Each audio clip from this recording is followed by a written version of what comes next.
John Deere has officially responded to Trump, and it is not looking good. We recently found out that Donald Trump has once again targeted a major American corporation, John Deere.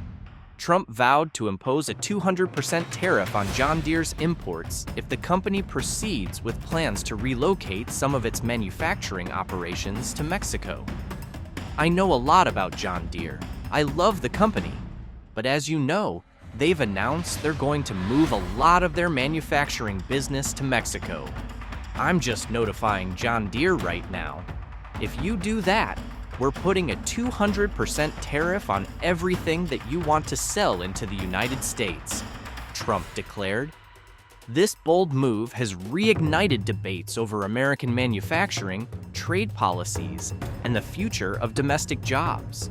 Let's dive deep into the situation, exploring John Deere's history, the challenges it's currently facing, and how these developments could impact the broader economy. Founded over 185 years ago, John Deere has become synonymous with American agriculture. Known for its iconic green and yellow tractors and the motto, "Nothing runs like a Deere," the company has been a cornerstone in farming communities across the nation. Headquartered in Moline, Illinois, John Deere is a global leader in agricultural, construction, and forestry equipment, ranking prominently on the Fortune 500 list. John Deere's mission has always been clear: to assist farmers in feeding America. The company built a reputation as the farmer's best friend, providing reliable equipment that helped increase productivity and efficiency. This partnership between farmers and John Deere wasn't just about business. It was a shared journey toward success and prosperity. In recent years, however, tensions have risen between John Deere and the very farmers they've long served. The crux of the issue lies in the company's use of advanced software that effectively locks farmers out of repairing their own tractors. Modern John Deere equipment is equipped with sophisticated technology that requires specialized software to diagnose and fix issues. As a result, farmers are forced to rely on authorized dealers for repairs, even for minor problems. Consider the plight of a farmer during planting season who encounters a software glitch. In the past, farmers could perform quick fixes themselves, but now they might wait up to 2.5 days for a dealer technician to arrive. This downtime isn't just inconvenient, it can be financially devastating. Every lost hour in farming can translate to significant losses, affecting crop yields and ultimately a farmer's livelihood. Farmers, traditionally self-reliant and hands-on with their equipment, feel a sense of loss of control. They've been maintaining and repairing their machinery for generations, and this shift represents more than just a change in procedure. It's a fundamental alteration of their relationship with their tools. Unwilling to accept these new constraints, farmers across the country are fighting back. They've filed lawsuits demanding the right to repair their own equipment, arguing that once they've purchased a tractor, they should have full autonomy over its maintenance. The issue has grown into a larger right-to-repair movement, emphasizing consumer rights and challenging corporations that restrict access to repair information and parts. Some farmers have taken matters into their own hands by hacking into their tractor's software to bypass restrictions. While this approach carries risks, it highlights the lengths to which farmers are willing to go to regain control over their equipment. This conflict isn't just about machinery, it's about independence, tradition, and the ability to sustain one's livelihood without unnecessary obstacles. Farmers view these restrictions as an overreach by John Deere, prioritizing corporate interests over the needs of the agricultural community. Adding fuel to the fire, John Deere announced plans to relocate significant portions of its manufacturing operations to Mexico. This decision has resulted in layoffs affecting over 600 American workers in Illinois and Iowa, states where the company has deep historical roots. The timing of these layoffs, some occurring just before the holiday season, has intensified public outcry. Critics argue that John Deere's move undermines American workers and contradicts the company's image as a pillar of U.S. industry. This decision comes despite the company reporting record profits, including $7.7 billion in 2021. The juxtaposition of soaring profits with job cuts has led many to question the company's priorities. Further exacerbating the situation is the significant pay increase awarded to John Deere's CEO, John May. Reports indicate that May received a $10 million raise around the same time the company was implementing layoffs. This disparity between executive compensation and the treatment of rank-and-file employees has sparked widespread criticism. Employees and labor advocates view this move as a sign that the company values profits and executive wealth over the well-being of its workers. It raises questions about corporate governance and the ethical responsibilities of large corporations to their employees and communities. Trump's threat to impose a 200% tariff on John Deere imports is a direct response to the company's outsourcing plans. The former president argues that such tariffs would protect American jobs by making it economically unfeasible for John Deere to manufacture abroad and sell back into the U.S. market. However, trade experts warn that this approach could have unintended consequences. Tariffs of this magnitude could increase the cost of John Deere equipment, and those costs might be passed down to American farmers.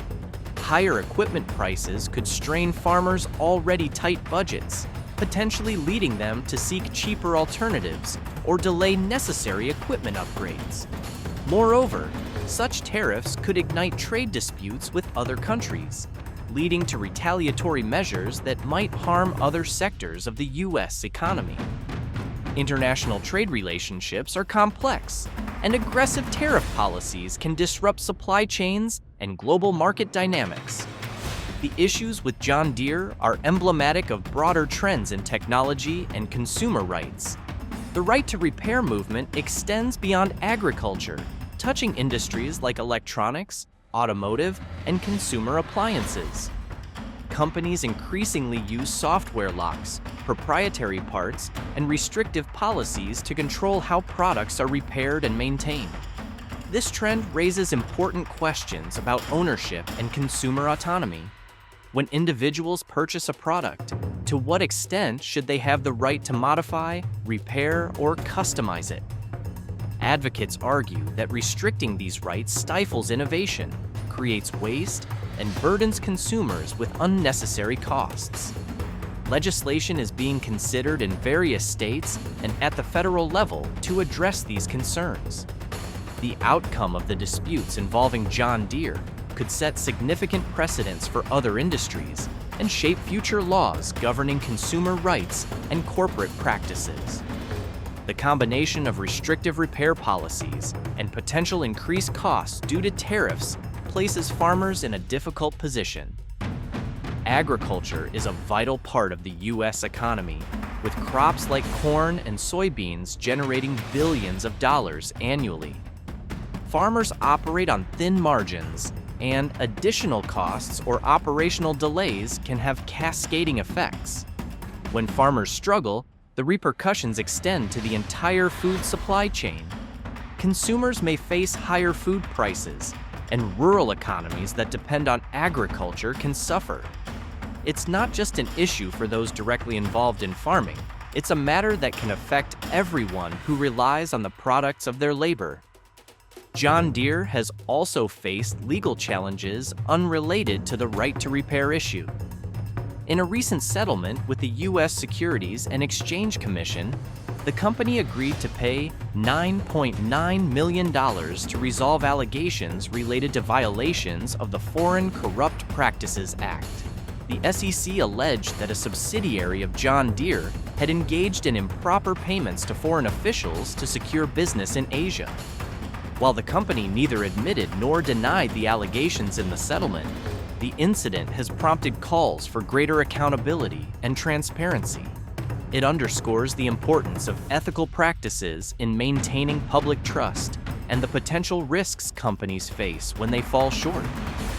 In response to various pressures, John Deere has begun revising some of its policies. The company announced changes to its diversity, equity, and inclusion initiatives, reducing sponsorship for certain events and refocusing its employee resource groups on professional development and talent acquisition. These changes have been met with mixed reactions. Some applaud the company's efforts to streamline operations and focus on core business objectives, while others view it as a retreat from commitments to social responsibility and inclusivity. Understanding the current controversies requires a look back at John Deere's storied history. From its inception in 1837, when John Deere invented the steel plow, the company has been at the forefront of agricultural innovation. It played a crucial role in the development of farming in the Midwest, enabling farmers to cultivate land more efficiently and effectively. Throughout the 20th century, John Deere expanded its product lines, embraced new technologies, and grew into a global enterprise. The company's success was built on a reputation for quality, reliability, and a close connection with the farming community. These deep roots make the current tensions all the more poignant. The sense of betrayal felt by some farmers and workers stems from a long-standing relationship that they believe is being eroded by corporate decisions favoring profits over people. The controversy over John Deere isn't occurring in a vacuum. It reflects broader economic shifts, including globalization, technological advancement, and changing trade policies. Companies are constantly balancing the demands of competitiveness, shareholder expectations, and social responsibility. Trump's return to the political scene and his emphasis on protectionist trade policies add another layer of complexity. His proposed tariffs on John Deere could signal a more aggressive stance on trade that might affect multiple industries and international relationships. Economists caution that such policies could lead to trade wars, increase costs for consumers, and disruptions in global supply chains. The potential for retaliatory measures from other countries could further complicate the economic landscape. The path forward for John Deere involves navigating these multifaceted challenges. The company must consider how to maintain profitability and competitiveness while addressing the concerns of farmers, employees, and consumers. Rebuilding trust with the farming community may require reevaluating repair policies and finding a balance that respects both the company's intellectual property and the farmer's need for autonomy. Engaging in open dialogue and collaboration could lead to solutions that benefit all parties. On the manufacturing front, the decision to move operations abroad must be weighed against the potential backlash and long-term implications for the brand's reputation. Investing in American workers and communities could strengthen the company's standing and contribute to a more sustainable business model.